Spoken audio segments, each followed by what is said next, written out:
Okay, thank you. It's up. It's been done. Okay, let's continue. So we're looking at unhealthy pauses. We said you should avoid them. An unhealthy pause is when the examiner is asking you a question and you just get quiet, perhaps because you do not know what to say. And I've said that what you should do is also produce a content that is related to the topic, even though it is not perfect. The examiner is not looking for a perfect answer. It's looking for a grammatically correct answer, okay? Then if you don't know what to say, you can tell the examiner, you can appreciate the examiner's question while you are thinking of what to say. Some smart speakers do that. To say, I think your question is quite interesting, and I actually did not envisage this. Now that you've asked the question, I think I should be saying that. Then you produce your answer. You are thinking. You did not just keep quiet. You know, you are saying something between when the examiner stopped talking and when you probably will start saying the generating the right content. You could say so. We call it a stopgap mechanism, where you are saying something in between.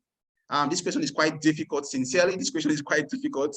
I think I don't have an idea basically, but I believe that I need to present an answer. So what I want to say regarding this should be, so in that case, you are thinking of what to say and you are producing an answer instead of just keeping quiet. Examiners appreciate that. So avoid unhealthy pauses. Then what else is very important? We've talked about pronunciation, and we've talked about unhealthy pauses. We've talked about fillers, that you should avoid them as much as possible, but use them because they make you speak natural. We said be a natural speaker.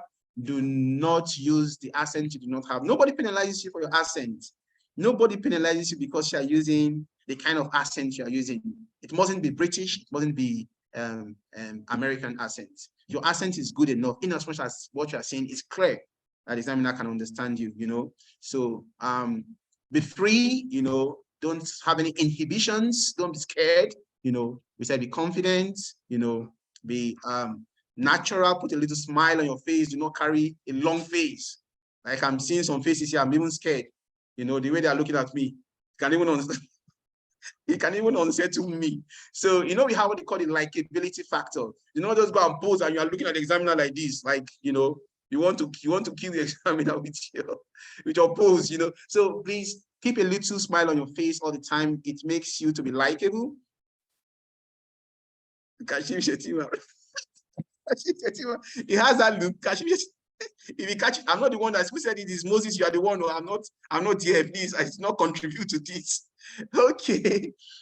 So yes. So please be charismatic. Let the examiner like you. See, these things. We're going to be dealing with someone. So if you are, all of us, there is nobody in Nigeria. If you're living in Nigeria, I think everybody has one problem or two. So do not carry your problem and put it on your face and you're like, allow the problem to affect everything that you are doing. So just put a little smile on your face, even if things are tough for everybody.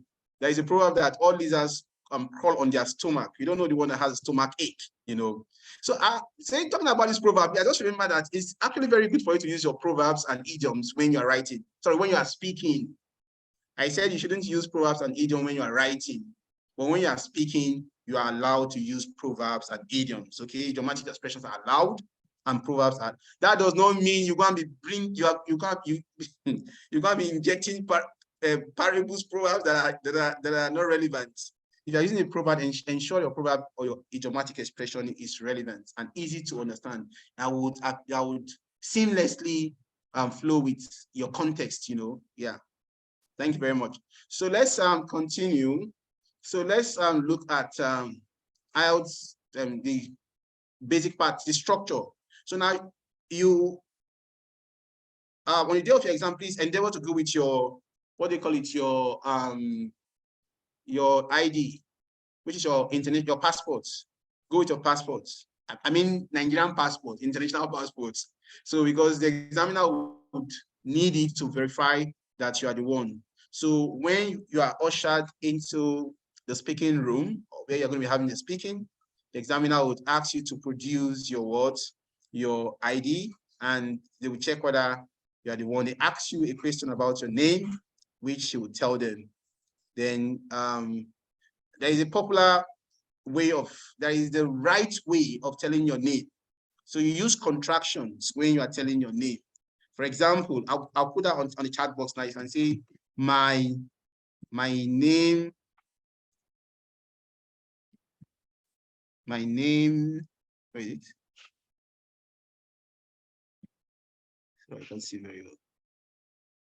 My name's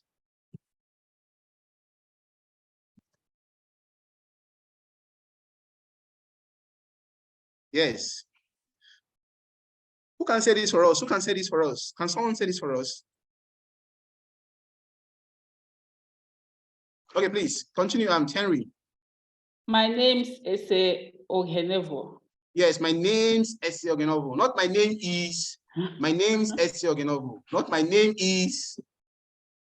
My name's Ese Ogenovo. Or if you don't want to say that, you can say.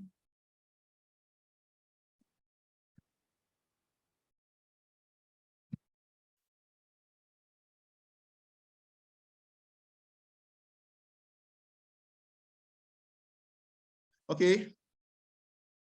Yes, Henry. I'm Ese Ogenovo. I'm Ese Ogenovo. Not I am. Not I am. So what you're doing here, you contract when you are speaking. You contract when you are speaking. So especially when you're saying your name. It's not my name is Ese Ogenovo. My name's Ese Ogenovo. I'm Ese Ogenovo. Yes, thank you. So do not say my name is, please. We don't contract in Nigeria. We used to say everything. We are very loud. We say everything. Naturally, when you speak, you do not pronounce all the words because some words are grammatical words. Grammatical words don't need stress. Don't stress them when you are speaking. But in Nigeria, we stress everything, whether they are grammatical or content. It's only content words that you are meant to stress actually in speaking, So, but in Nigeria, we stress. So, but when you are introducing yourself, yes, my name is Martida Wauba. Ha, that's serious. The computer will not accept this one.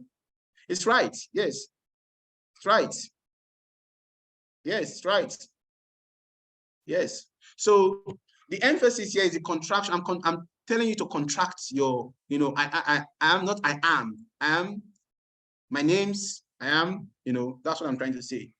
So the first section is section 0, where the examiner asks you about yourself, and examiner asks you about request for your ID, and he looks at your ID to be sure you are the one, checks your ID to checks your ID to show you are the one, then he eventually ushers you, I think he ushers you to your seat first, then request your ID, asks for your name, then perhaps the name you wish to be called, then for that purpose, for the purpose of the exam, then eventually it tells you that the speaking proper will begin.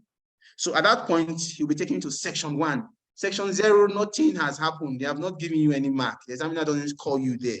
Then that's where he puts on the recorder that records your speech, the conversation that you have with him on your speech, that it's recorded for the purpose of maybe if you want to request for a remark, that will be the basis for maybe reviewing your work. They could review your work if you are requesting for a remark, yeah. So he puts on the recorder to record the process. So now let's go to section 1. Section 1, we said, is a dialogue. A dialogue, of course, we know is a conversation between 2 or more people. But in this case, you're having only 2 people. For those of you that are doing paper-based Ielts, you are likely to do a physical test where you have the person on ground, the interviewer on ground physically to interview you. Then the computer-based test could be a visual one, like we are doing here. It could be a visual one, or it could be a physical one as well. So they could have you interviewed by someone from maybe another place, and you would probably use the computer to do that. Sometimes for those people that are doing computer-based tests, so they could have a virtual test, or it could be a physical test. But for paper-based tests, I think it's basically physical. You see the person one-on-one. And mind you, most of the people that are going to be interviewing you, especially if you're doing a physical test, are Nigerians like you, like your Igbo brothers, Yoruba brothers, Hausa brothers, Ibira brothers, Urubu brothers, Ishekiri brothers, and then Ishan. If I did not mention your tribe, please don't be angry with me. See, some people are already angry. I did not mention their tribes. Okay, so let's continue. Now we've talked about what happened. Yes, please, it does. Because at the point of verification, they would ask for your ID, and it's important to go with your ID. If you do not have one, please ensure to get before you register for the exam. Ensure to get your international passport before you register for the exam. Those of you that do not have one should probably go get one now. It's important. You can't register for Ielts without your passport, your Nigerian passport, international passport, yeah, or your passport, as the case may be. So section 1 is basically an opinion based, an opinion part. Opinion is based on your opinion. The examiner wants to know a lot of things about you. Yes, it's an opinion related kind of part where they will ask you things related to you. So the examiner will be asking questions about you, basically. Maybe you, your environment, your job, whether you are a student or you are a student and you are working, your hobby, how you unwind, where you live, the kind of people you live with, the kind of house you live in, and what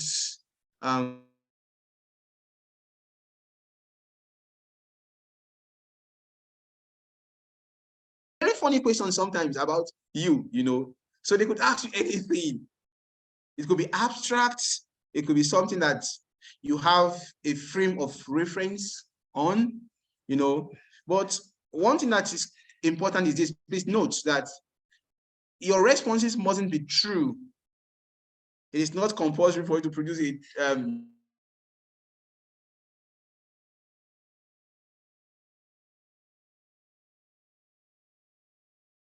I don't want to use the word tell lies. You could probably create something, be creative, It mustn't be true. It could be fictitious, in as much as it responds to the question. So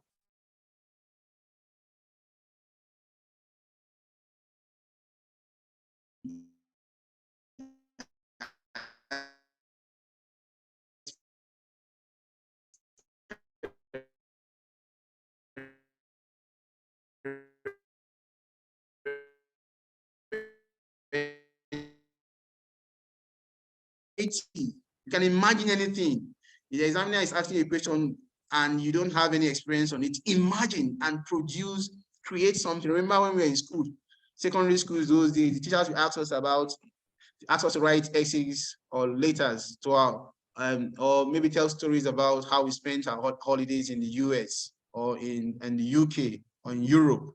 And most of us have not even been to the airport. Then they say you should write later about how you spend your holiday in the UK. We used to write later, but they were creative materials you can create, So that's one of the things the examiners actually are. Well, you have to be creative. You have to know how to produce something out of nothing. It doesn't have to be based on your experience. It doesn't have to be. It doesn't have to be truthful. The examiner is not judging whether it's going to be true or not. Those of you that are ardent, these born again Christians and born again Muslims. So when you tell lies, it's not going to be a sin. No, don't go and say it's a sin. I won't tell lies. Then you do not be undo it, please. You are not telling lies. You are being creative. Say something that can make you to generate an idea that is related. It's spontaneous. You don't have much time to think. So just create something. It mustn't be true. Okay. So we said that you should, what did we say? We said you should what? This part has to do with issues that have to do with you. The examiner is asking questions that have to do with you. That's what the examiner is asking at this point. Okay. So the examiners ask you questions that have to do with your opinion on specific issues. That's what this tax 1 section 1 is. And the examiner is going to be asked, it's going to be lasting for 3 minutes. This part is lasting for between 3 to 4 minutes. Between 3 to 4 minutes. I told you the speaking test is just for 10 minutes. So section 1 is for like 3 minutes, between 3 to 4 minutes at most. Section 2, between 2 to 3 minutes at most. Then section 3, between 3 to 4 minutes at most. So 10 minutes you are done, and the examiner evaluates you immediately. Then and then you have your your speaking test. So questions like the kind of city you are from, maybe if somebody says, what's your city? What city are you from? What's the most interesting part of your city? The examiner says, what kind of house do you live in? Do you live in a flat, or do you live in a flat, or you live in an apartment? So note that the kind of question the examiner is going to be asking you at this point are questions related to you, but different aspects, different things, different thematic areas, like different things. It could be on where you live, your friends, your country, the kind of food you eat, whether you work or you're schooling. So different questions. The examiner will take it from one point to another point. It's not just asking you questions that are related to a particular theme. So that's for section 2, basically. Now for section 3, I told you section 2 is going to be what? 3 minutes. Basically 3 minutes. Now the examiner is going to be asking you about 6 questions. The examiner is going to ask you about 6 questions. So if you do the mathematics, if you have 3 minutes and the examiner is asking you 6 questions for 3 minutes, how many minutes you use in responding to one question? The examiner is asking you about 6 questions in 3 minutes. How many minutes would you need to respond to one question? Who can give me the mathematics? Who can give me the answer? 30 seconds, brilliant. Thank you very much, Moses. 30 seconds. So, but out of the 30 seconds, remember it's a dialogue. The examiner is going to be using part of your 30 seconds in articulating his question. So the examiner might choose about 10 seconds to thereabout ask his question. So you have only 20 minutes to respond to one question. So what does that leave you with? What does that tell us? It tells you that you should not talk too much. And of course, you shouldn't talk too less, So you have to strike a balance. Yes, Florence, thank you, 20 seconds. You have to strike a balance between talking too much and talking too less. And what happens is that you should probably give a main idea and one supporting sentence. The examiner is asking a question: where do you work? What kind of work do you do? You cannot say, I am an English teacher with one of the primary schools in Abuja. My job description is to teach literature and English to primary 5 pupils. That's fine. That's about 20 seconds. So you don't have to continue. Yes, just hit the nail on the head. Don't talk too much. Be concise. Thank you very much, Matilda. Don't talk too much. Don't be bringing all the details. It's not necessary. I remember when I did mine, that was how I spoke. I used to be a primary school teacher in Abuja. I was teaching in primary 5 then. That was about 10 years ago when I did that was 8 years ago, about 8 years when I did my Ielts. Yes. I was preparing to use it for a program abroad then. Yes. So I was teaching in a primary school. So, and that was what I told them. So I was very concise, just like Matilda advises. Just straight to the point, 20 seconds, you are done. The most important thing. So what if my international passport has expired? Adifila, you have to get a new one. They can't use an expired passport to register you. Adifila, you have to get a new one. Yeah. So let's continue. Now we've looked at how concise you should be, but they are not asking you what are you doing. I say I am a teacher, or I'm an engineer, or I work with so organization, and you just put a full stop. No, that's too economical. So be a bit generous, even though you're trying to be concise. Just mention the main issue. Just discuss the main issue. Do not over generate words. Okay, let's continue. We have agreed that section 1 is about you, any aspect of you, anything that has to do with you. The examiner can take you to any part that has to do with you. Then section 2 aspects, sorry, that's section 2. Section 1 is, sorry, section 0 is the part where the examiner requests to see your ID and he asks for your name. Then the section 1 is where the examiner asks you about you and your environment generally. Your work, whether you're a student, your hobby, the kind of house you live in, the kind of neighbors you have, the kind of food you like, your village, what kind of village you're from, what things you have in your village. Things, just questions basically about you. My exam is June, and my passport, and that's fine, Adifila. My exam is June, and my passport will expire September. It's fine. You can use it to register this. They will accept it. Okay, let's continue. So we're looking at the second section, which is the monologue. This is actually the one that is difficult because here you'll be required to speak for 2 minutes without stop. You know, nobody would pause you when you are speaking. The examiner would not interrupt, you know, so there is no interruption from the examiner, and he wants to know how you can deliver within 2 minutes, you know. So the examiner times you and he allows you to speak for 2 minutes. What happens here is this. You're welcome. The examiner would first of all give you what is called a task, a cue card. The cue card has the task they want you to perform. That means what they want to speak on. So the examiner will give you the cue card. It's a form of a paper. Then it has the task, what they want you to discuss. Then eventually, the examiner will give you 1 minute to go over the task, understand the task, and perhaps generate your main point. So that 1 minute is meant for you to what? Understand the task, read the task, then generate. Yes. They're going to tell you Abolo. Yes, they're going to tell you that you are going to the next section. They will tell you, the examiner will tell you. So they'll give you the task and tell you, and this is the monologue where you have to speak for 2 minutes. Then when it's 2 minutes, if I stop you, don't mind. Then they will tell you to read the task, understand the task, and generate bullet points that will make you to remember the task. Of course, they'll give you a sheet of paper and a pencil that you would use in generating your main ideas. We call it your prompts or your triggers.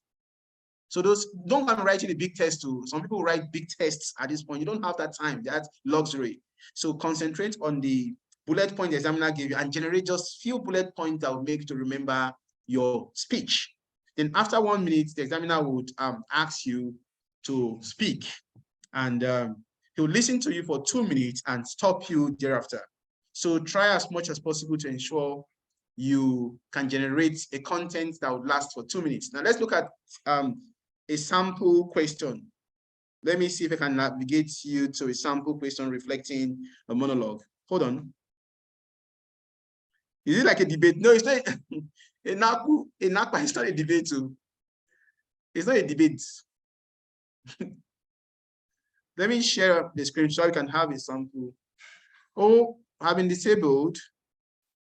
I can share. I don't know if Doctor is still on this call. If you are, please, can you make me host?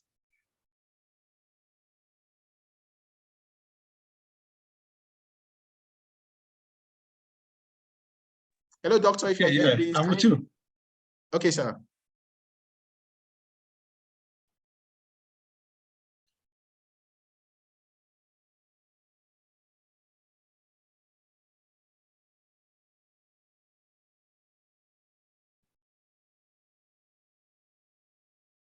You are now the host. Okay, thank you very much, Doctor. So let me see if I can get this important material to share with you. Hold on.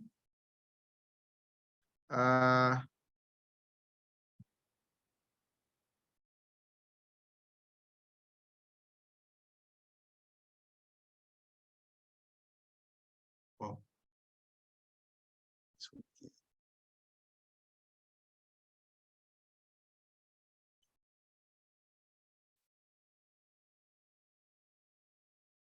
Okay, so it's actually put in here. I hope it does fast so that we can share with you what's happening.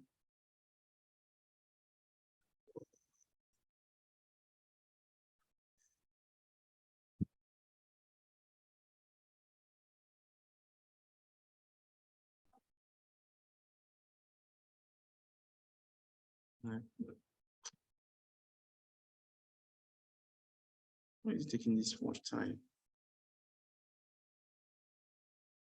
Okay, so let's see. Let's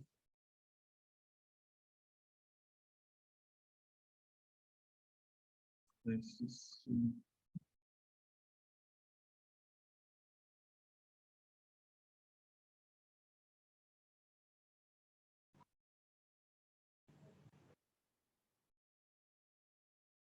Hello, can you see my screen?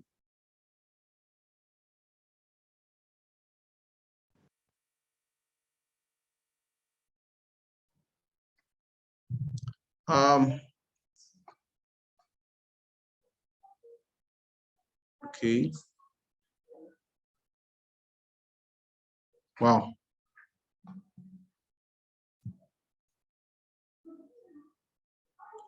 Yeah, can you see it now? Can you see what I'm sharing, please? Yes.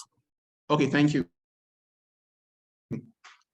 So let's see. Yes, I can see. Okay, thank you very much. Now let's go to page. Let me see. Let's go to page so we can go, like we can see the a sample monologue. A sample monologue question, what the examiner wants you to interact with, how they set their monologue questions. Hold on, please. Page, let's see, 225.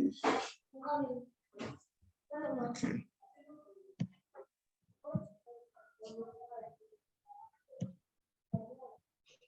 Okay. Go to your room.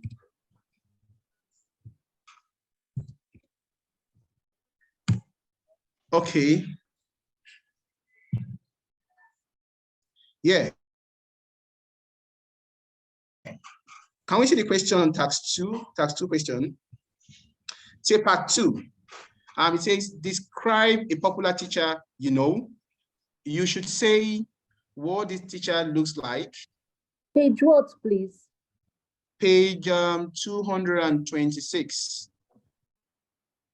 That should be page 226 or 225, please. You should say what the teacher looks like.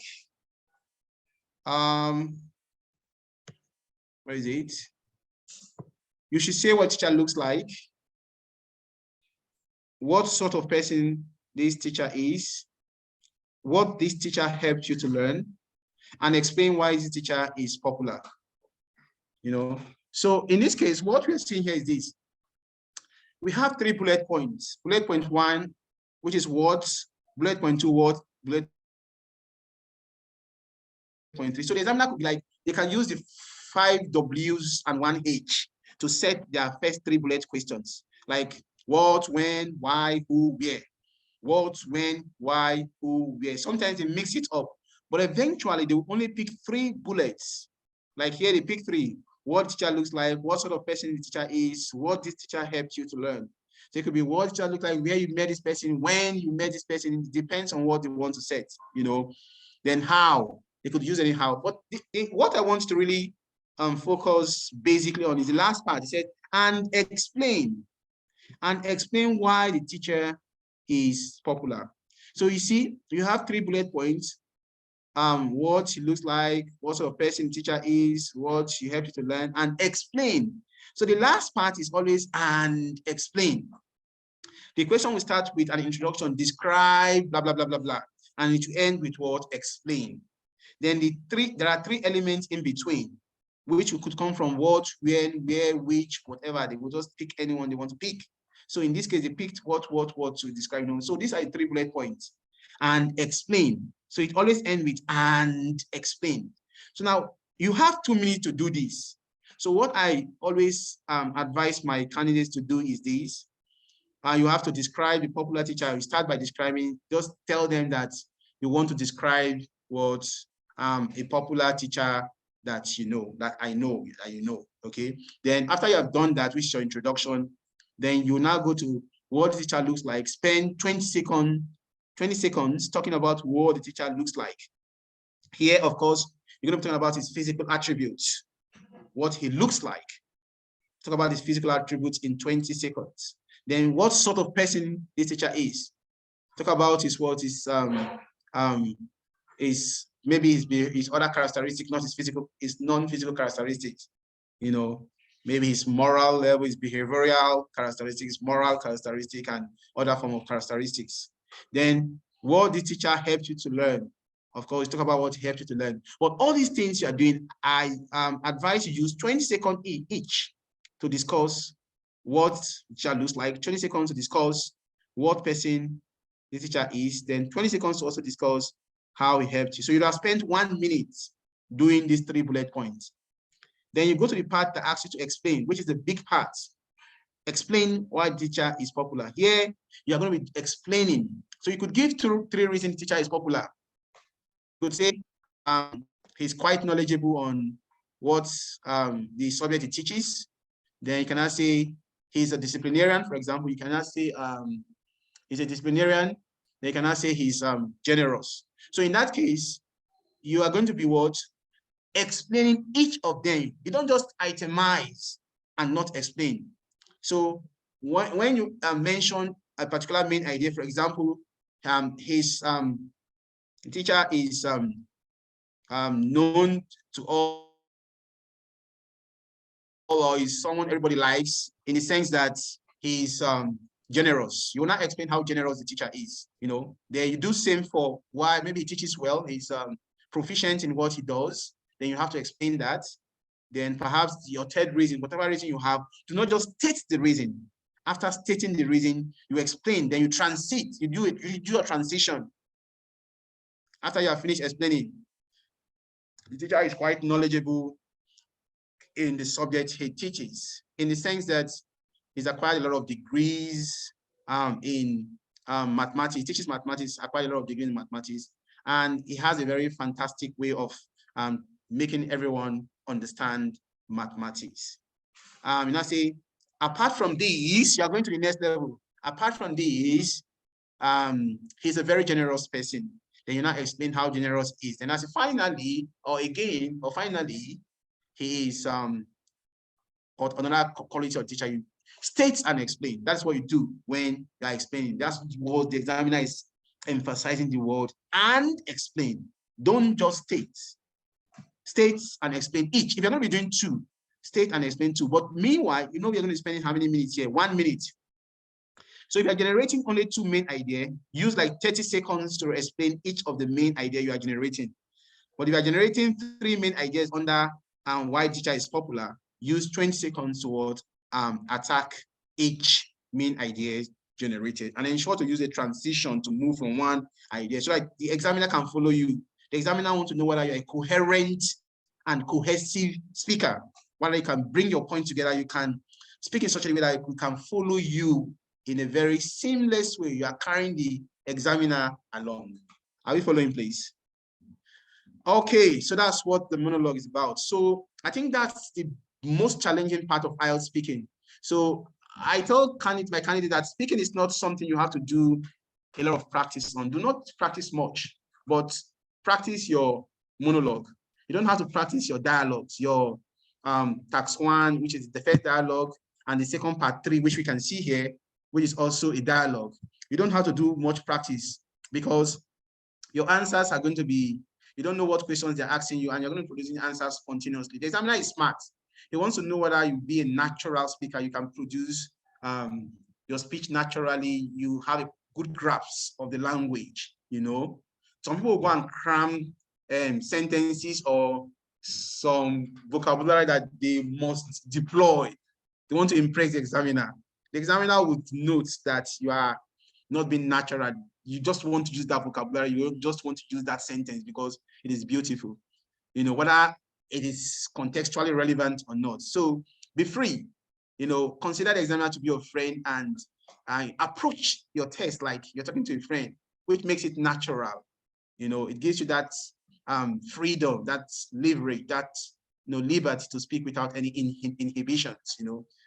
Of course, it's not a matter of using too many formal words. Of course, you can use both formal words and informal words when you are speaking, not like in writing when we advise you to go more for formal words. In speaking, you can marry your formal words and with informal words. Just use both, in as much as they are standard, not use substandard language. Don't say rain is falling instead of saying it is raining. Don't say and I want to stop, I want to alight when you are in the car. So use a standard application, even though they may not be too formal. Let them be standard. You can combine both formal and informal in as much as they are standard. Not like when you are writing that it has to be almost entirely formal. Okay, so we've seen how the examiner configures his part 2 question, and we have looked at how to approach it. So one of the things you have to do for practice as much as possible. I'll bombard you. I'll give you a material that has 1001 speaking task 2 part 2 question. Okay, so someone should remind me after this class so that I can send the material to you. You have a lot of these questions. You know, it's a reservoir of task 2 part 2 questions. So you can practice your part 2 as much as possible. Look at your mirror when you're practicing so that you can judge yourself, or you can ask someone, you can ask a friend to help you ask. No, maybe not for the dialogue. Okay, for the monologue, you just have to do it on your own. Maybe your friend could be there. You can ask your friends to be there to probably observe your confidence level and other yeah, the confidence level basically, and the quality of your delivery, you know, basically. So we're going to section 3. Section 3 is, as you can see, part 3 here is what we call it themes or messages, themes from the monologue.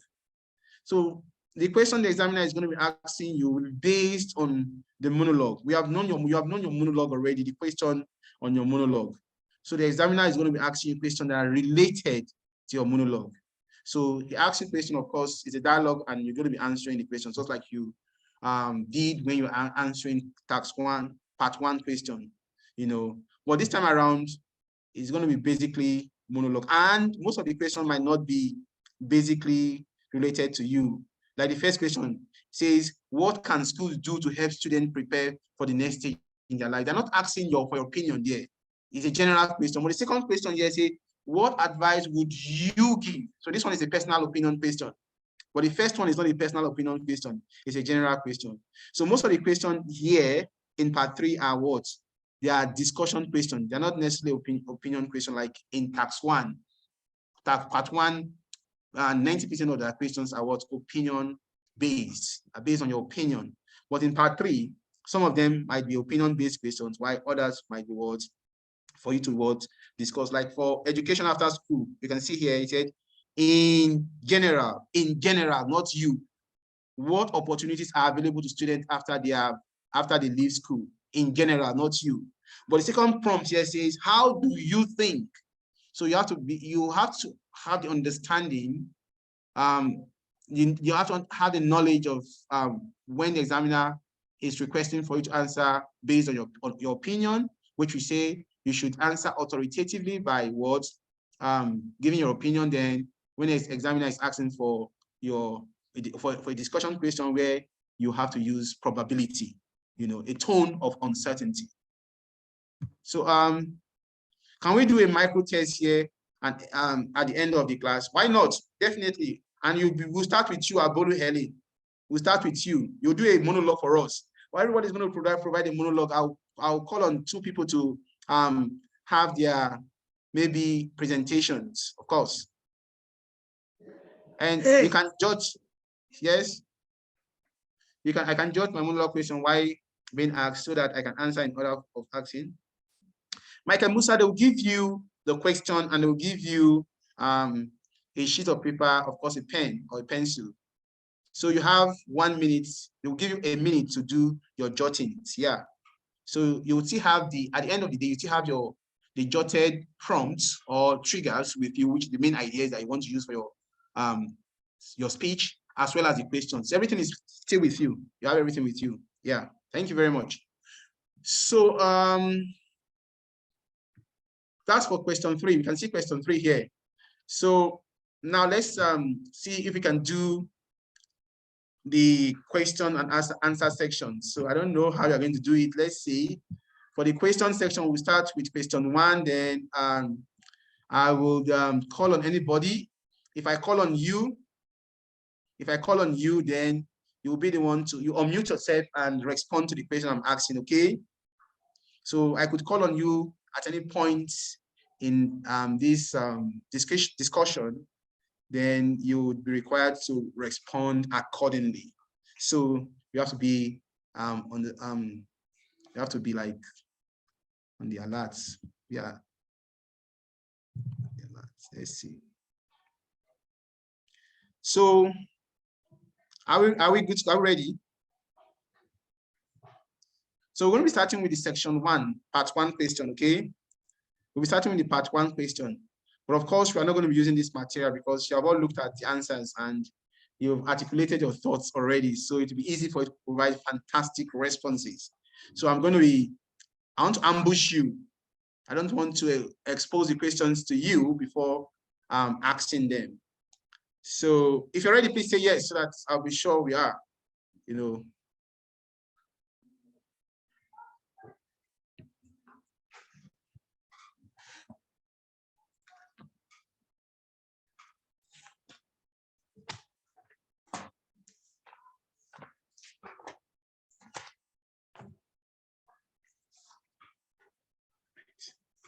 Really work with it. Yeah. Okay. So let's start right away. So are we ready?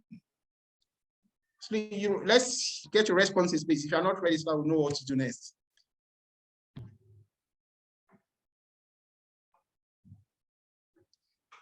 Are we scared? Moses, is already scared. Moses, you're the first one. You will be the first person to do your monologue. He's already scared. Why are we not ready? Okay, let's start. So this is the first question.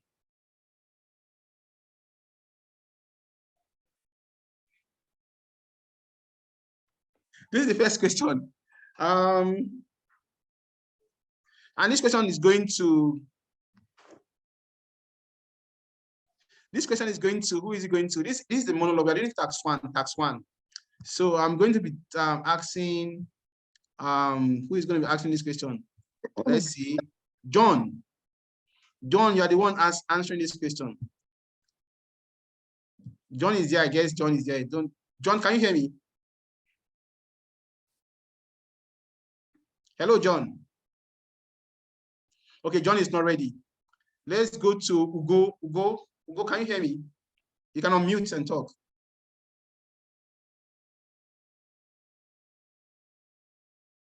Hello, Ugo, can you hear me? Yes, I'm not ready. I joined late, sorry. Sorry, say that again. Late. Say that again. I joined the class late. Sorry about that. It does not matter. It's a conversation we are having. I'll just ask you a question, then you answer. You understand, Ugo? Okay, let me try. Okay, try, please. Okay, the question is, tell me something about your secondary school.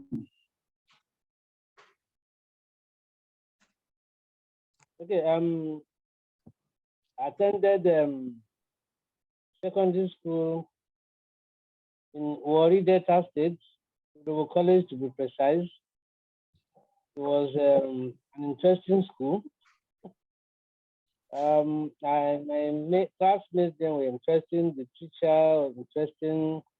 I had a nice teacher who was creative, who was also playful, and he knows how to carry students along.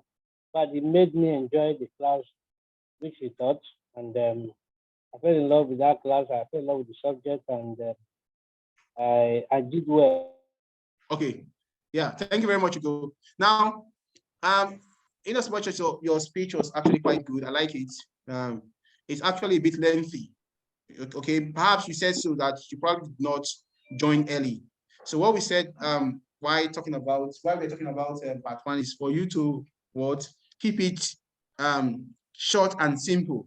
Keep it short and simple. Address the basic thing. Tell me something about your secondary school. Tell me something about your secondary school. So you can just talk about the basic thing. Maybe you could pick one thing that you really liked about your secondary school. Like my secondary school was an interesting school in the sense that the teachers were all good to us, and they made us learn a lot of things. So that's about the basic thing you may want to discuss. The fact that they were very good to you and you learned a lot of things. You don't have to keep emphasizing you know, we said keep it at 20 seconds, at 15 to 20 seconds time. So hit the nail on the head. Do not say much, because the examiner has, in fact, these days I learned to ask 8 questions instead of 6. And when you are talking, you are over generating a content. What the examiner does is interjects. It asks the next question. So just keep it short and simple. Just say the basic thing based on what the examiner is asking. Do not overemphasize. Do not overcook your answer. Yes, do not overcook your answer. You know. Which subject did you find most difficult in school? Adelapo and Miola. Which subject did you find most difficult at school?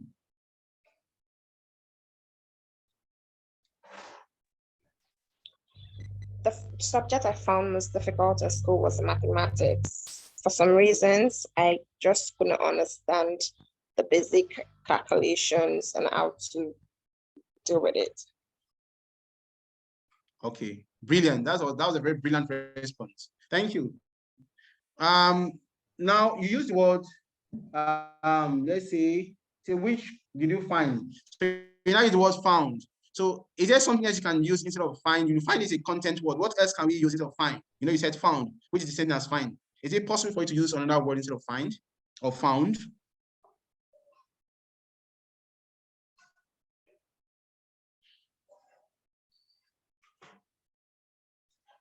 Hello? Emiola? I'm here. One of the Yes. most tasking subjects to me in school was mathematics. Brilliant, brilliant. Thank you very much. So I think that instead of found, use something else, okay? Yeah, like you did now. Okay. So Okay. that is why we said listen attentively so that you can take note of the examiner's content words. So you can change them. When you change the examiner's content word, that tells the examiner that your vocabulary is rich, like you just did now. Okay. Thank you very much. And that was a beautiful response. Let's go to the next person. Do you ever need, okay, what did you enjoy most about being a student? What did you enjoy most about being a student? Let's go to Evelyn Ajiri. What did you enjoy most about being a student? Evelyn Ajiri.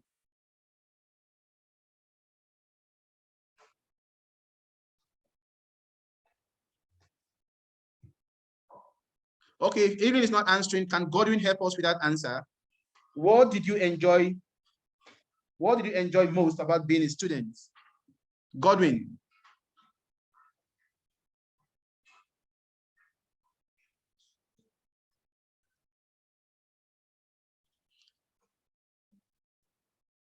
So I'm trying to look at those who have not been very active, and that's why I'm asking them questions to be sure they have been following. So I'm not very impressed with the fact that most of them are just perhaps there and they are not responding, you know. So let's go to the next person. Moses Salami. Yes, what did you enjoy most about being a student? What I enjoyed most about being a student. Moses, sorry, let me pause. Do not use the word enjoy again. Enjoy is what paraphrasable. Okay. What I cherish most about being a student is my ability to make new friends and interact with people from different tribes. Wow, that's afforded me the opportunity to learn other cultures, appreciate other people's beliefs, and know that the world is now a global village. Fantastic. Wow, that was a beautiful response, Moses. Brilliant. Thank you very much. Now let's go to the next person. Let's talk about building this time around. We're living school days. You know, I think these questions are perhaps very easy for most of us to attempt. That's why, but that no, I trust Moses and the rest guys have answered before now, though, you know. But the question sounded very easy. The way Moses just you're just telling us like as if you have okay, you planned it, you planned those Moses, you planned. Okay, let's continue. Let's the next question is for building. Let's look at building. Are there any famous buildings in your hometown? Are there any famous building in your hometown? So let's go to Chidi. Are there any famous buildings? Look at it to plural. Are there any famous buildings in your hometown? Chidi.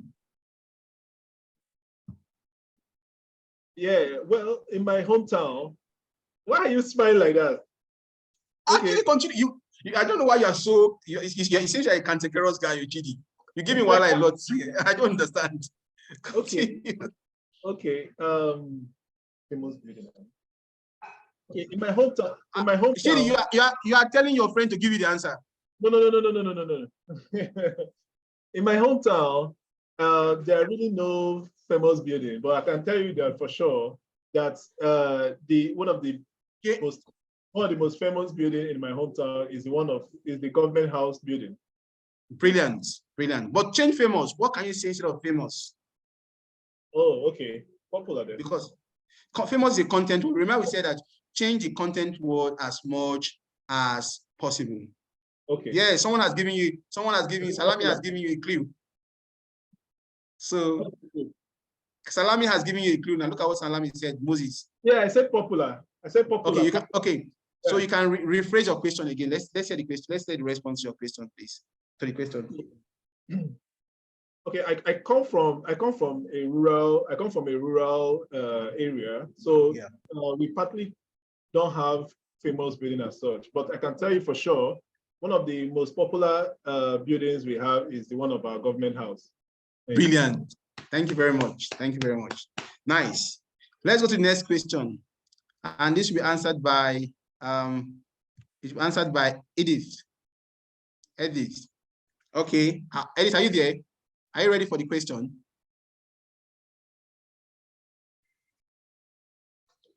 Okay, if you are not, let's go to Catherine. Catherine, are you ready for a question?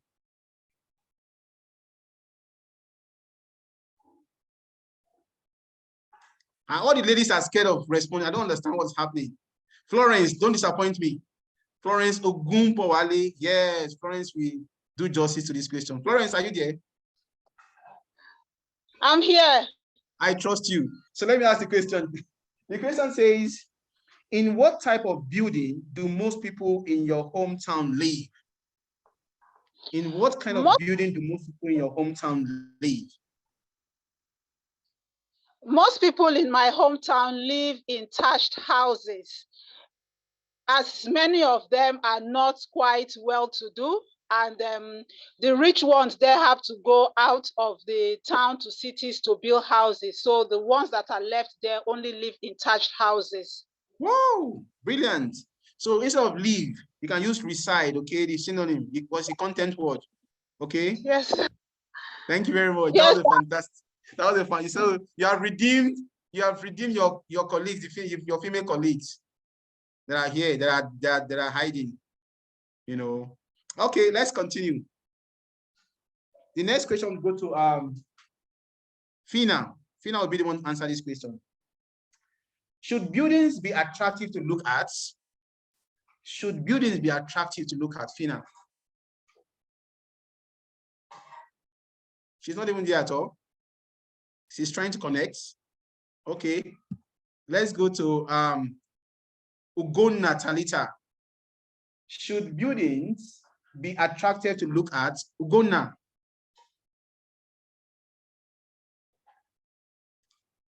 Okay, Ugonna is not there either. So let's go to Matilda. Should buildings be attractive to look at? Ella. Yeah, I can hear you. Who is speaking, please?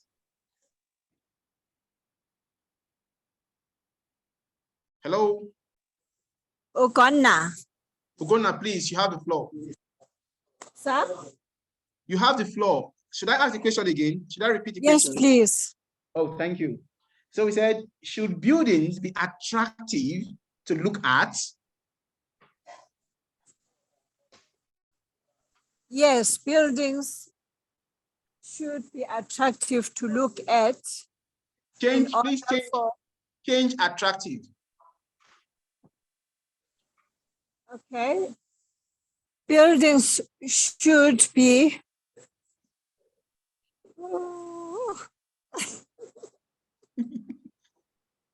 buildings should be exemplary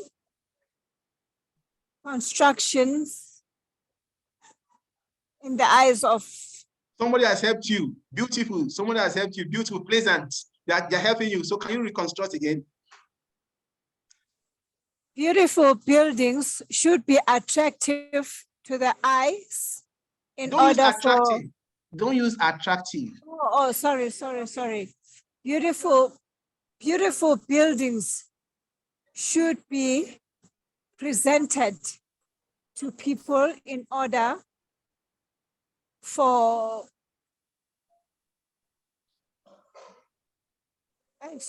stability. Stability.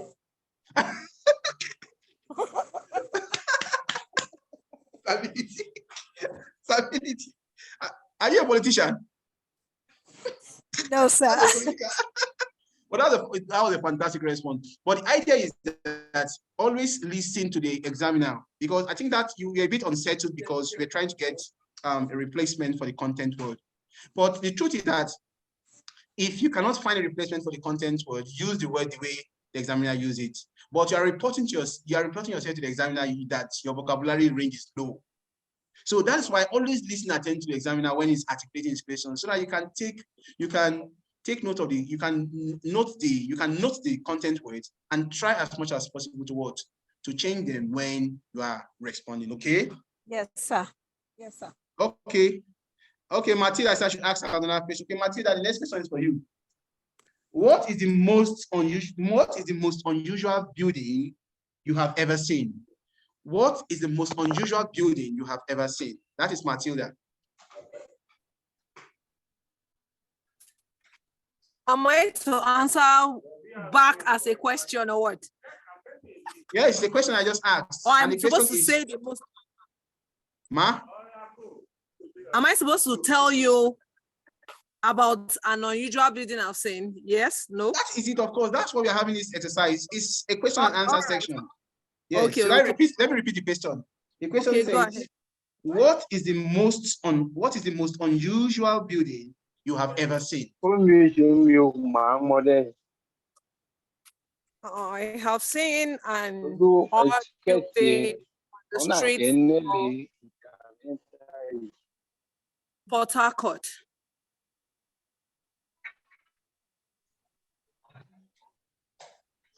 Who? Okay, would that be all? Okay, so I can describe what the building looks like, right? Yes. Somebody answered, but he said the funny looking building I've seen is a building built attaching to a tree. Brilliant, you know.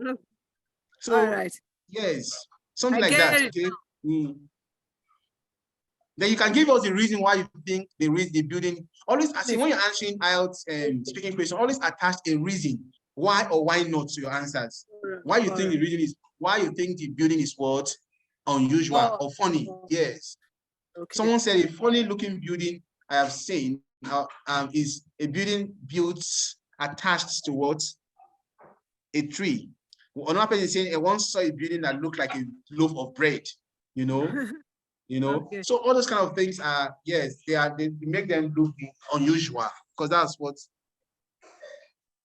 the examiner is asking. Are you following, please? Hello, okay, hello, thank you very much. So, hello, yeah, I can hear you, please. Hello. You said buildings, not building. So I think it's plural. Sorry? Your question, you said buildings. No, it's one. I did not pluralize it. It's singular. Building. I did not say buildings. It's buildings one. It's one. Yeah, thank you. So if it were buildings, you probably would mention the one that looks like a loaf of bread, perhaps, the one that looks like a snake, the one that looks like an aeroplane. So you may want to mention all of them, and tell us where you saw them, perhaps. You saw the one that looked like an aeroplane in Abuja. Why the one that looked like a snake in your village?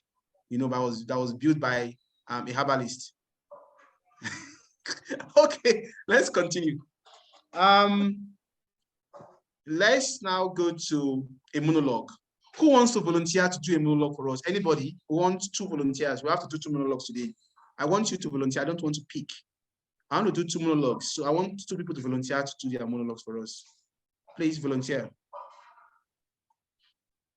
Okay, Ade, Dolapo, Emiola, and Chidi. Okay, we have 2 already.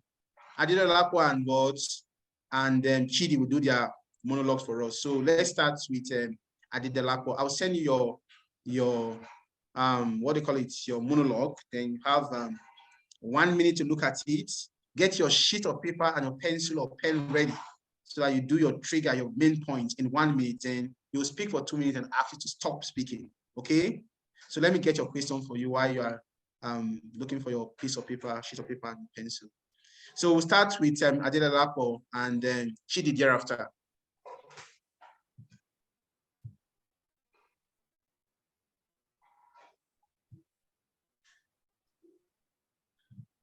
Adelapo, are you ready?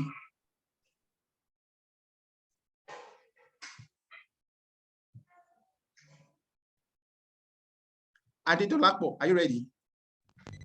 Yes, I am. Okay, so I will show you your monologue now. Then we'll do the monologue. Okay, this should fine. This should fly. Okay. So can you see it?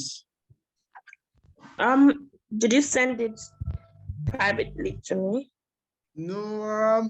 Can't you see it on this? Can you see it on the screen? It's not legible. No, I can't see it on the screen. Is it not visible? No, I can't see it on the screen. Okay, hold on. I'll send it. Should I say it on the group? Hold on.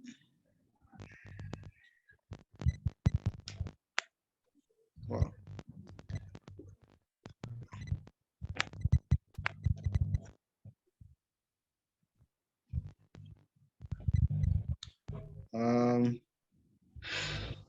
Okay.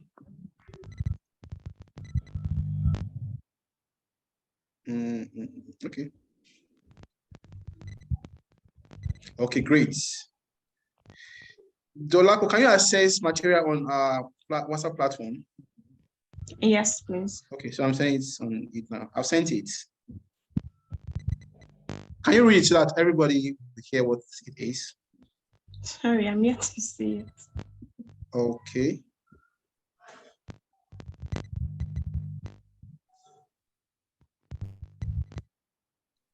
Are you sure you haven't seen it? Nope. The last message I can see on the WhatsApp platform is from Fina. My network is very bad here. No. I sent it on the WhatsApp platform, not on this platform. WhatsApp. I'm reading it from WhatsApp. Yes. Sorry, is anybody seeing anything on WhatsApp platform?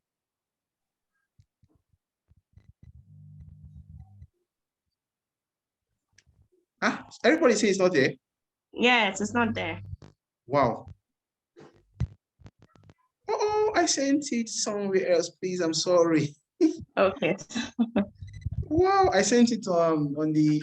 We have an on-site class, so okay. I sent it to those guys there on site. Okay. So, what about now? Okay, just dropped. Okay, great. Describe a website that you bought something from. Yes, and explain what you liked or disliked about using this website.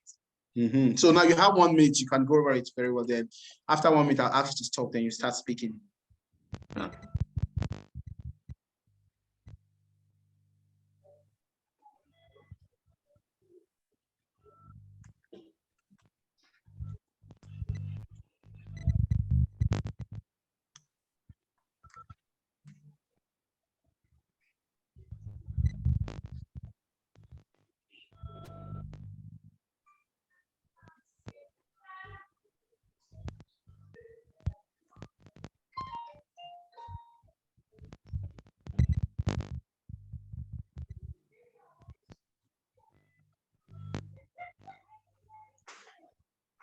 Okay, Emiola, I think you have used up your 1 minute, so you can start speaking, please.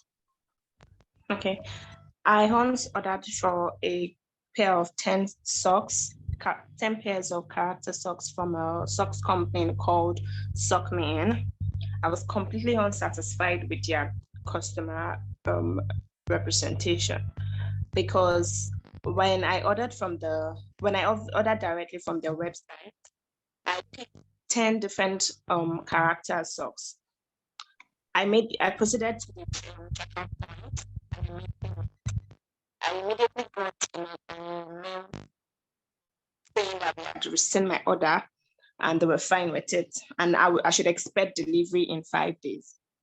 To my utmost surprise, 5 days after, I did not get any call to take delivery. So I immediately escalated this issue to their customer representative team. When I sent a message to their customer representative team, they just told me without no apology, without no prior explanation, saying that they were out of stock and I would have to wait another 14 days to get my order. There was a lot of back and forth going on between us. I would send mails to them, they would not respond. I would send private messages to them on their social media platforms, they would not respond. And eventually I had to ask for a refund, which took another 14 days to get through. I was completely unhappy with their response. Okay. Thank you very much. Would that be all? That would be all.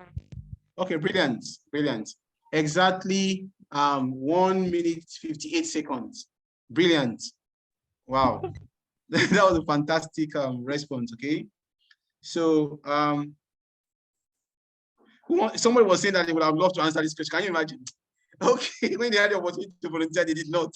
Emiola, thank you very much. You had a very fantastic run. At certain points in your in discussing this topic, I think network was quite bad. We couldn't hear you very well. But by and large, yes, by and large, I think it was a fine one. So just practice more. So ensure that when you are explaining that last part that has to do with explain, what point did you generate for the last part? What points? He said, and explain why the event is special. What reason did you give for the event why being special? Why the event is special? My question is, explain what you liked or disliked about using this website. Yes, exactly. And explain what you liked or disliked about using the website. Yeah. So what did you say there? What did you like and what did you dislike? I said I disliked the fact that they did not put it on their website that certain merchandise was out of stock. Did you explain it? Yes. Oh, brilliant. Thank you very much. I think your speech was actually it was fantastic. Thank you very much. So that's how to do it. That's the way to go. Okay. So with little practice here and there, I'm very sure you perfect it. You could get your 9/9 in speaking from what you're doing. Brilliant, brilliant, brilliant. Yeah. So let's go to the next person, Chidi. Chidi, are you ready?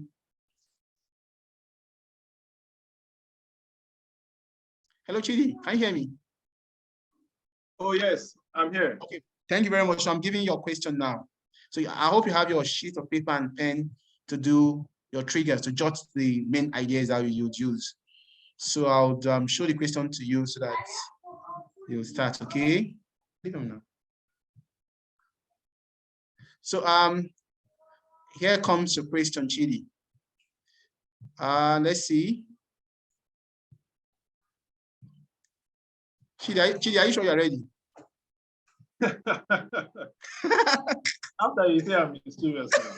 Okay, let's see. Part 2. Okay, I am sharing with you already. I don't know if you can see it on. Is it showing here? Or should I send it? Should I send it to you on the platform? On WhatsApp? Okay, great. So give me 1 minute, please, a moment. Okay. See.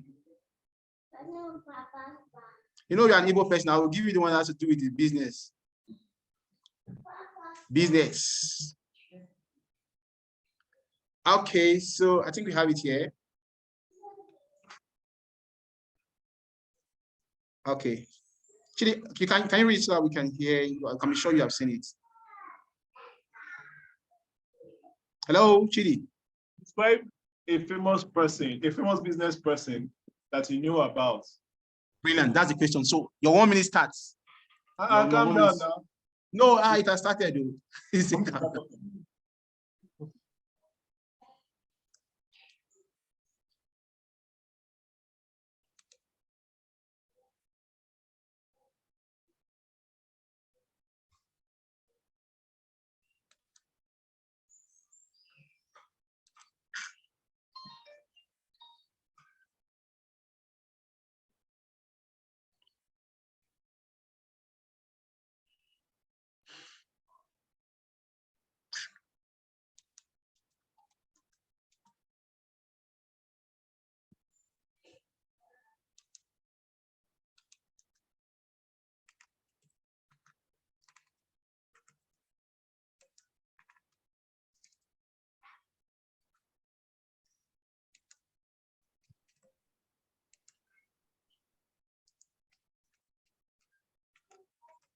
Okay, Chidi, your 1 minute is over, so we can start speaking, please.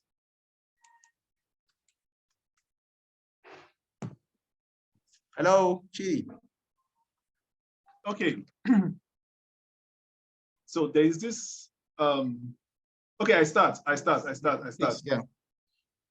Okay, the popular business person, I kind of like, I like his personality is Frank Cosmos Maduka. Okay.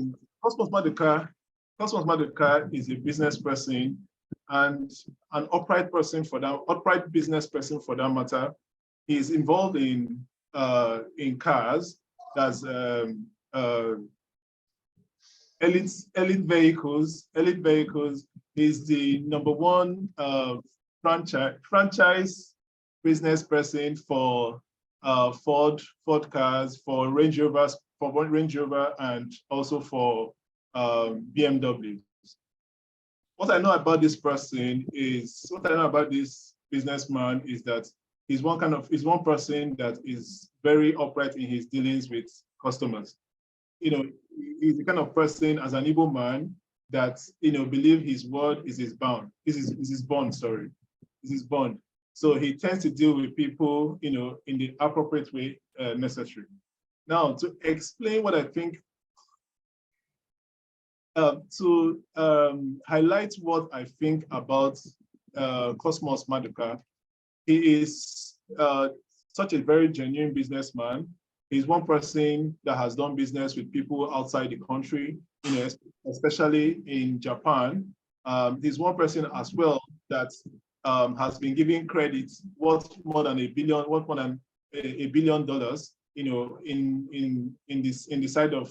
in Africa, actually. He's a very intelligent person, a very intelligent businessman, and he hails from Anambra State in Nigeria. Thank you. Thank you very much, Chidi. The last part, he said he hails from Anambra State. Is that what you think of it? That one is a known fact already now.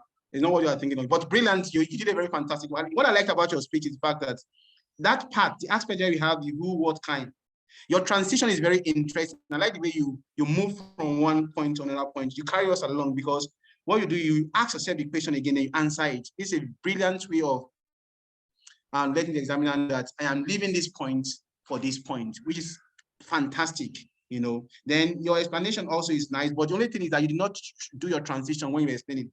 After doing the first one, the fact that I don't know what you said, then you have to close also, or maybe furthermore, or in addition to this, so that we'll know that one point has ended. You have at least explained one point, you are going to the next point. I don't know if you understand, Chidi.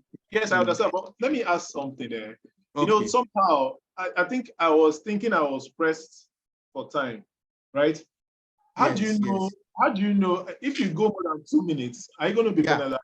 No, they won't penalize you. The examiner is likely to stop you at the clock of 2 minutes, okay? But to stand the risk of not getting up to 2 minutes, you don't want to just stop, without, so you can get a clue from the examiner. One of the things you do is that an intelligent speaker will always look at the countenance of the person you are speaking with, the person you're having a conversation with, the body language and everything would let you know whether you're doing it right or not, and whether you have hit the time or not. But don't be in a hurry to stop most time, because the examiner is likely to stop you when you hit your 2 minutes, when you're doing your monologue. Are you following? So you don't stand the risk of probably doing just 1 minute and you did not achieve your task. It looks actually very funny most times that producing a 2-minute content could sound very funny. You probably don't know how difficult it is to produce a 2-minute speech. Yeah. Okay, but is it necessary to kind of put a watch or a stopwatch or something just to? No, the examiner, you don't have that. You won't have that luxury, and you won't go in with your wristwatch. Of course, they won't allow you. You have a big clock, but would you have the time to look at the big clock? When you're doing your big exam, the writing, listening, you'd have the clock to monitor your movement. But on speaking, you wouldn't. So what would help you to gauge or to understand when you have reached your 2-minute time is for you to practice your monologue. So after much practice for a long time, then you'd get used to when you have produced your 2-minute speech on the dot, perhaps 10 seconds. When I was practicing for 2 minutes, 10 seconds when I prepared for my exam then. And I got used to my 2 minutes, 10 seconds. You know, when I hit my 2 minutes, 10 seconds, I will just know somehow. So, and it has to do with how you navigate your way around the question, ensuring that you have 20 seconds for each bullet point, and you develop three main ideas for the explain, why you explain each of them. So there is no way you wouldn't hit your 3 minutes, or sorry, your 2 minutes plus when you do that. Okay. Okay, thank you. That's fantastic. Thank you. Yeah, you're welcome. You're welcome. I need to still practice. It just needs to be a little more practice, yeah. But it was seamless. You did very well. Yeah. Okay. So yes, Sorry, questions. Sir. Yes, thank you very much. Who is asking?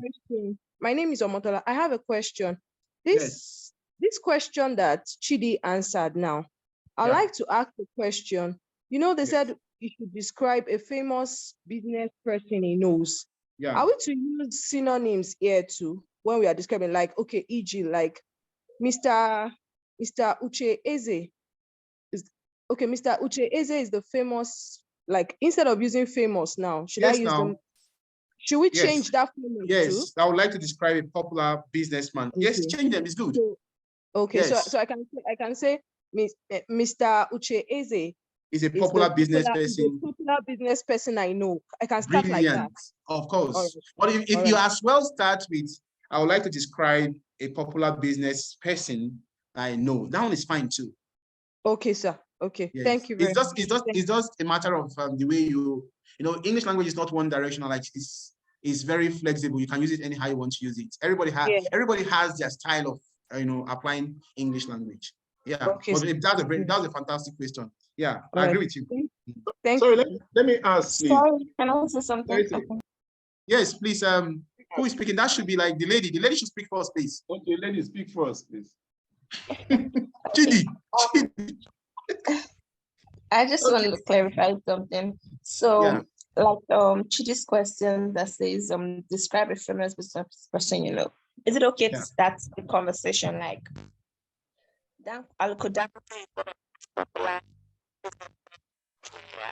and I find him very interesting. Please, can you repeat? I think network wasn't very friendly when you said it. I don't know what happened. Yeah, somehow. Can you hear me now, sir? Yes, it's fine now. It's okay. Okay. I said, is it okay? Dangote is one of the richest in Africa, and I find them very interesting. Brilliant. That's a brilliant perspective too. Yeah, brilliant. Okay. So that's like a kind of an introduction, because that's the examiner's introduction. You have to start your introduction also. And that way, it was nice, beautiful. Beautiful. Okay, I was just about, I know you've forgotten me, but I was just about to ask, describe, when you said describe a famous business that you know about. So can you start it this way? I would like to describe a popular business person I know. Who is Cosmos Maduka? Brilliant. Yes, that's it now. That's it. Okay. It's important for you to mention the person's name in your introduction. Okay. Yeah. Okay. Sorry, Mr. Esen. Thank you very much. Who is speaking, please? Ellen Apollo. Okay, Ellen Apollo, yes. Can we say, or start by saying a widely known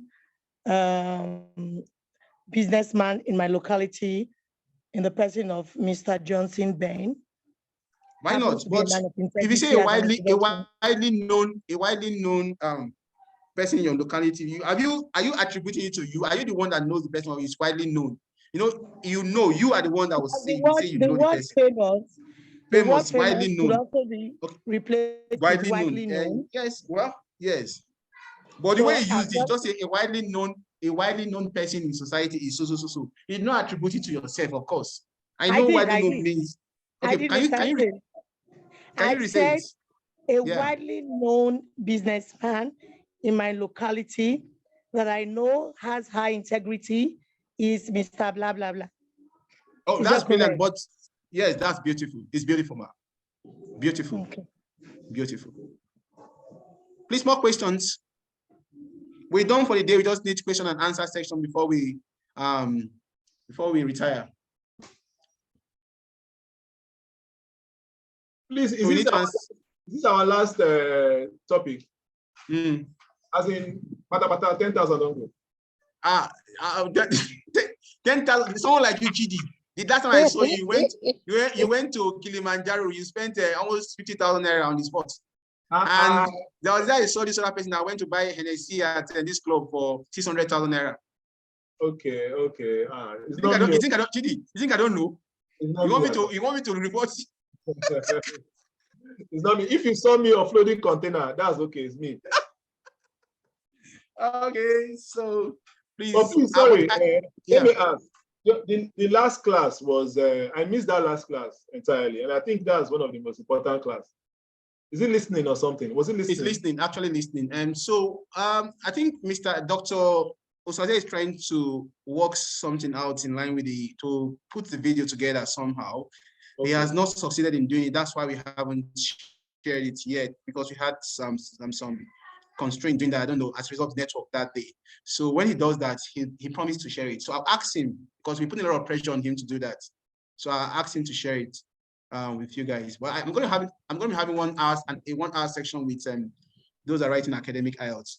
That would be on, I don't know which day, maybe on, I don't know, on Saturday or so. Yeah, to explain the last part of academic Ielts, which has to do with the tax question that has 2 issues, maybe chart flow and flow charts and pictorial kind of questions. Yeah. Okay. Can you help us shed more light on? Okay, someone posted something on the group. On Saturday we'll be celebrating. That's true. That's true. We can't be here. That's can you true. shed more light on that result, as in terms of what is the least number we should have to be able to, possibly use it for school or for even for JAPA and all that? What's the least number? If you are going to school, most schools will tell you to bring... to get a band 9. Sorry? Hello? To get an overall band 9. Yes. Who is talking about the band 9? Abolo Eli, you want to get a band 9? Not me, not me. Somebody else. It's not Abolo. Okay, it's actually the reason we are here to get a band 9. We are looking for students that will get band 9 for us. Please, that would be very good for you, Abolo Eli. And I think you have the capacity. Hello, I've been following you. Your assignments were wonderful. Like, I saw what you did now. Beautiful. So you have to ensure. Help us shed more light on that. Listen, please. And the list. You don't want me to talk about someone that wants to get a band 9, Chidi. So Chidi, for those of you that are going to school, I think on the average, you would need to get nothing less than a band 6 in each of the components. It should not be less than a band 6 in each of the components, then a general of band 6.5. So when they do the aggregate score, it should be 6.5. And none of the components should be less than band 6. For those of you that are going to school, academic. So that's the requirement for most schools. Even though a few of the schools, maybe the very Ivy League schools, this top-notch school, might request for something higher.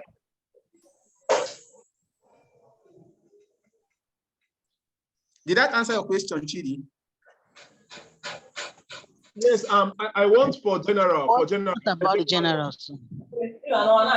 Not for school. General, if you're writing general, it depends on what you need it for. You understand? It depends on what you need the result for. Okay, let's assume you want to do PR. Yeah, so Canadian PR. For Canadian PR, you need band 777. You need band 7778. Your listening must be 8. Can you hear me, Chidi? Your listening must be 8. Then the rest component, you should not get anything less than a 7.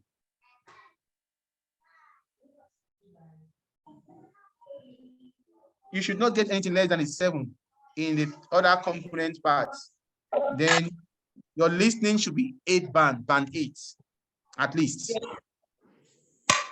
Did you get that? Yes, I got that. I got that very well. Yes, Thank your you. listening should be band 8, then the other component should be 777 or above. So for that, the higher your score, the better your chances.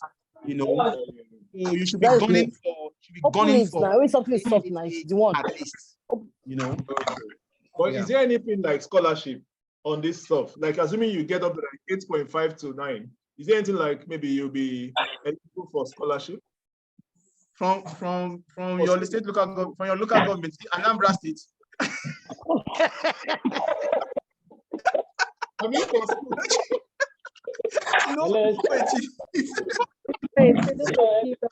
you can check school, Chidi. There are schools that offer scholarship though, but not necessarily on the basis of your excellent IELTS performance. I don't think so. You know, but I think, but if you're writing maybe exams like SAT, that's where they'll begin to look at the quality of your score. Maybe Harry also can get some measure, but for IELTS, I don't think so. You know, I don't really think so. You know. Okay. Yeah. Finally, my question: is it possible to, assuming like I'm just here for the first time. I'm just doing this for the first time. Is it possible to just do what do you call it? To do a kind of revision just within 1 week and go write the exam? Is it possible? Yes, yes. If you have been following all the classes you have been doing, but the issue is this: I've been telling you that you should interact with the patients as more. Someone just sent me, some of your colleagues, someone just tell me what they did. 36 over 40 have been following them, like they are reading, they are listening. They've been practicing. Because I said it is not enough for you to have exposed yourself to what we taught you in class. You also have to practice and gain more knowledge while you're practicing. Discover it yourself and know how to do it better. You understand? So extensive and intensive practice will put you at an advantage to pass the exam. So I don't know your level now presently. In fact, as far as speaking is concerned, you know you can talk about Chidi. So I wouldn't doubt that you can get your, I wouldn't know whether your writing is as solid as your speaking and your reading. You should read, you should answer questions. That's why I gave you those materials. You have more than enough past questions to interact with, okay? So that will tell you your quality. When you interact with this question, you would know that you're doing well or not. Okay. Sir, yeah. There are some questions on the chat box.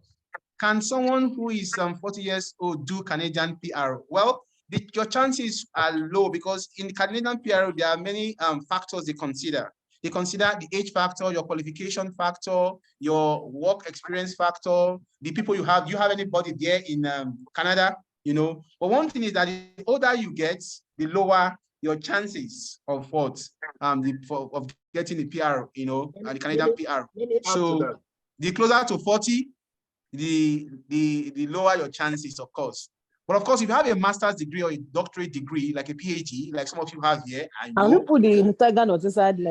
If you have your PhD, so it also increases your chances because it gives you more points, you know. So don't get discouraged. Marry a wife, a young wife too. Hey, thank you very much. Your wife can be the major applicant, of course. And if she's very young, some of us are elders are aspiring to get PhD. But I help you before I turn 40. You guys are comedians here. So yeah. That group chat, can we see interact after the last class, sir? It is not for me to say though. I'm actually there. I think the big administrator here is Dr. Usaze. So this answer should come from him. But I am still there. You can ask questions on the group chat, of course. Yeah, we're not going to disband it. Sorry. Yeah, I can hear you, please. Please, this is more or less like an appeal. Can you please speak to doctor and ask him to give us the broken record? We don't mind. We can put it up together and make sense out of it. Okay, don't worry. If the doctor cannot find it, okay, thank you very much. If doctor cannot find that, I will do a listening class and post, okay?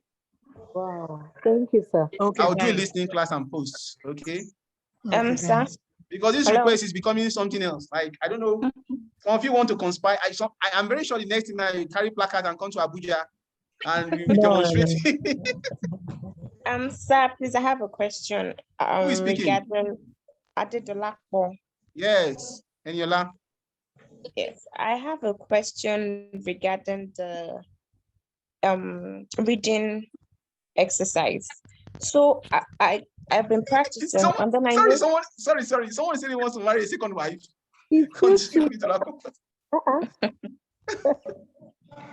The lab will continue, please. Okay. I noticed that while using the IELTS practice test you sent to us, I noticed that they do not specify number of words.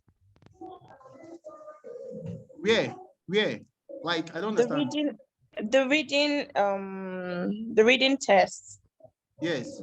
The ones I practiced on, they did not specify, they did not give instructions on whether to use 2-letter words or 3 words or 3 words and 1 number or something.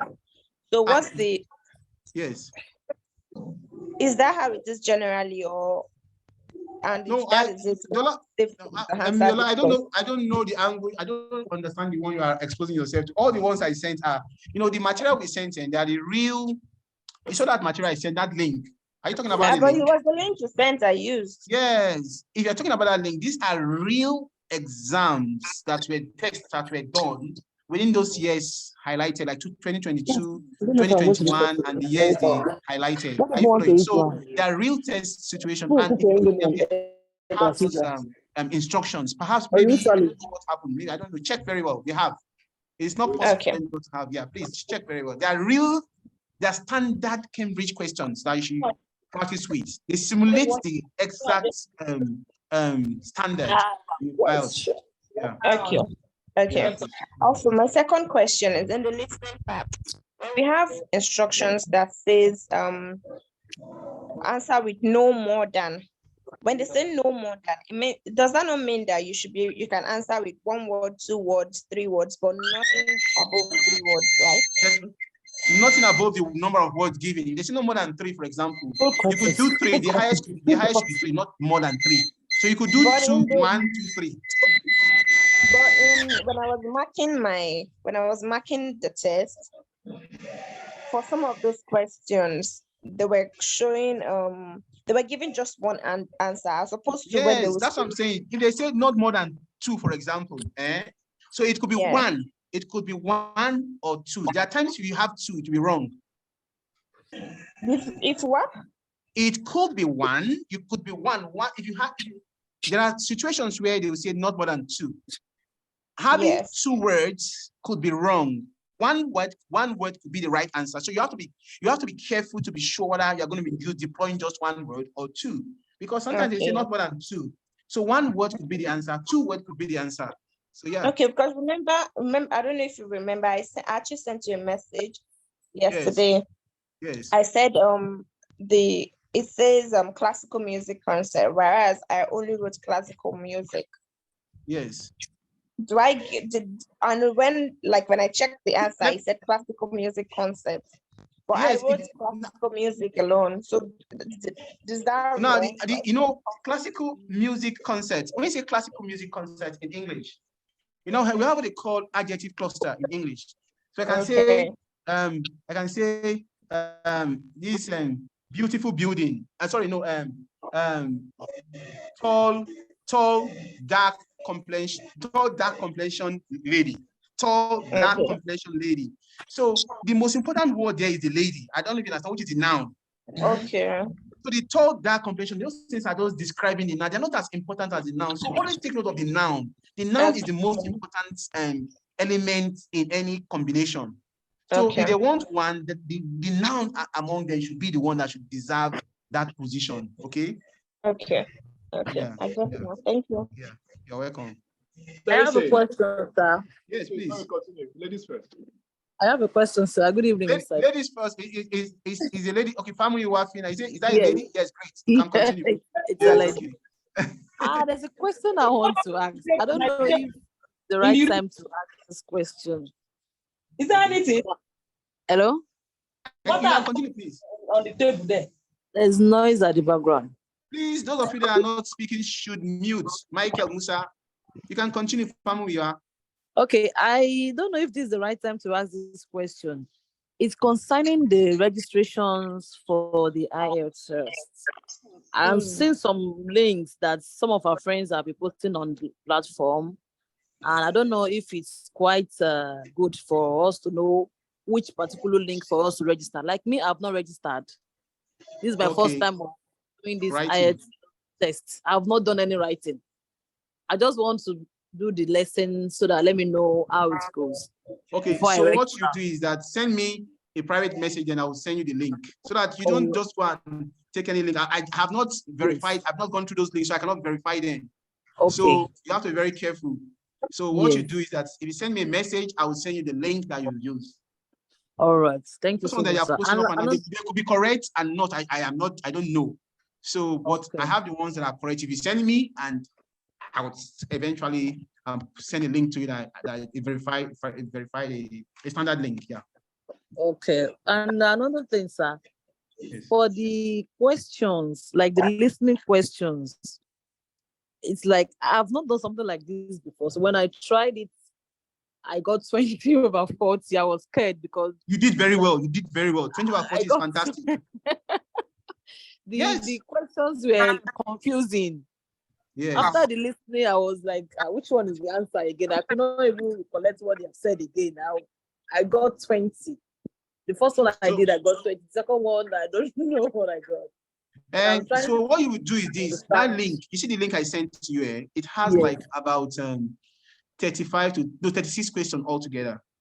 So what we tell people is before you write IELTS, ensure to what interact with like at least, if you're in a hurry, do at least 16 questions before writing the exam, taking the test. Okay. So before you do 10, 11, 12, 14, 15, 16, you would eventually be learning one trick, another trick, one trick, another trick. Before you know it, you'll be getting your 30, 40, you know. So to start with 20, if you are getting 20 or 40, it means you can improve. There is a lot of room for improvement. You have only done like 5 or 6, perhaps 1 or 2. Yeah. So you have a long way to go. It doesn't come like that. It's constant practice. With every practice, you learn something new. So what you do, I go back to your review, do your review. Go to the ones you failed, check why you failed them before you do the next one. Don't just be in a hurry to do the next one. Next one, okay. Yes. For the exams, are there specific days that you do your listening, speaking, and writing? Yes, you do your listening, speaking, and reading on the same day. In fact, back to back. There is no space in between. They normally start with your listening. After the listening, they go to reading immediately. After reading, they go to writing. Then if you are doing a computer-based test, you are likely to do your speaking before or after the test that same day. But for those of you that are doing paper-based tests, you probably be giving another date for your speaking, either before this reading, writing, speaking, or after. Not that same day, a different day. Okay, thank you so much, sir. You're welcome. Thank you. Somebody wants to ask, yeah. The fact that you said matching paragraph, is it under, yes. Is it under writing? Say that again, please. Matching paragraph, is it under writing? No, matching is under, it's under reading. It's under reading. Matching is under reading. Where you have a yes or true, false, and it's reading. It's still reading. It's reading. It's reading, right? Yes, sir. There was something you said in that reading concerning that false and not giving. Yes. Not exactly is sometimes is sound or kind of seems the same. Yes. Can you help me just elaborate on that, please? How to differentiate both of them? That's in not giving is when the examiner did not say anything about the issue. He did not say, it was quiet. The examiner did not say anything about it. So the examiner just kept quiet about it. He did not say anything. But false is that the examiner said something about it, but what the question is saying is it contradicts what the examiner said. That is false. The examiner said something about it, and it is known that this is what the examiner said, and it's contradicting what the examiner said in the paragraph, in the passage rather. So once you can see the idea is contradicting what the examiner said in the passage, then it is false. But once the examiner kept quiet, he did not say anything about it in the passage, then it is not given. They did not give it. He didn't say anything. That means it could be true, it could be false. He did not say anything, just quiet on it. That's when it is not given. Okay, thank you. So yeah, finally, are you an English teacher? I used to be one. Okay, That's not what you do. That's not what you do for a living now. Yes, by doing this, I think I'm still one somehow. I don't know. Why do you ask? Yeah, because you're good in English now, and people are making money from English remotely. Thank you very much. Thank you very much. I used to teach English language in a primary school in Abuja. Okay. Should I make a connection for you when I jump back to Canada? JD. You're a good man. You're a good man. We talk. JD, we talk. Yes. I'll link you up, man. So that's no problem. Thank you very much for your good heart. I like your spirit. Before you go to Canada, you can even do something better, okay? Thank you. Yes. Well, you know that nothing. You go, man. Thank you. Okay, I think we don't have questions. Any other? Nicholas, where have you been? Nicholas. Yeah. Hello. Nico. I can hear you, please. Hello. Yes, you have the floor. Okay. How can we? I would like to do more practicing and send you for verification and assessment. Okay, no problem. You have my email, so send it to my email. But don't be disturbing me because some people after sending you not want to reply almost immediately. I have other things that I do apart from this. Okay, so when you send, just be patient with me. Then I will not eventually respond. Okay, just be patient with me. I'll respond. Thank you. Who is that laughter? I don't understand it. Sorry? Okay, Nicholas, welcome back. Yeah. So thank you very much. Any other question before we go? Okay. I actually enjoy you guys are wonderful guys. In fact, I don't know. You sound to me like a family already. That we have bonded, and I pray that everybody does very well. So for those of you that academic students, I have one class with you. So suggest on the platform when you want this class. I would have preferred on Saturday, but some said that Jagaban is coming on Saturday. So they're not likely to do that. So maybe Friday would just be fine for us to do it. I'll also talk to doctor. So we'll communicate to you. I'll talk to doctor. I will communicate to you when we appropriate, okay? But that class we must do because it's very important as far as I'm concerned. Okay. Hello, sir. Thank you very much. Thank you very much. Yeah, thank you very much. Hello. So this is Michael. Sorry? Thank you. Thank you very much. Thank you. Yes, thank you very much. This is Michael. Michael, okay. You have your way. Michael, you can talk. You have the curriculum. Hello. Michael, you can continue, please. Hello. I can hear you. Michael, continue. Yes, please. Thank you. Come, yes, thank you. Michael, you can ask your question, please. Thank you all. Thank you. Best of luck. Thank you all. Thank you, everyone. Thank you. Thank you. Wonderful guys. Thank you. So we'll call it a day. Michael, you can send me a message. I'll answer it. Michael. Okay. Thank you. Bye. Thank you very much. Thank you, ladies and gentlemen. Thank you, Mr. Esse. I think we shall be calling it a day as we go off the Zoom session. Thank you.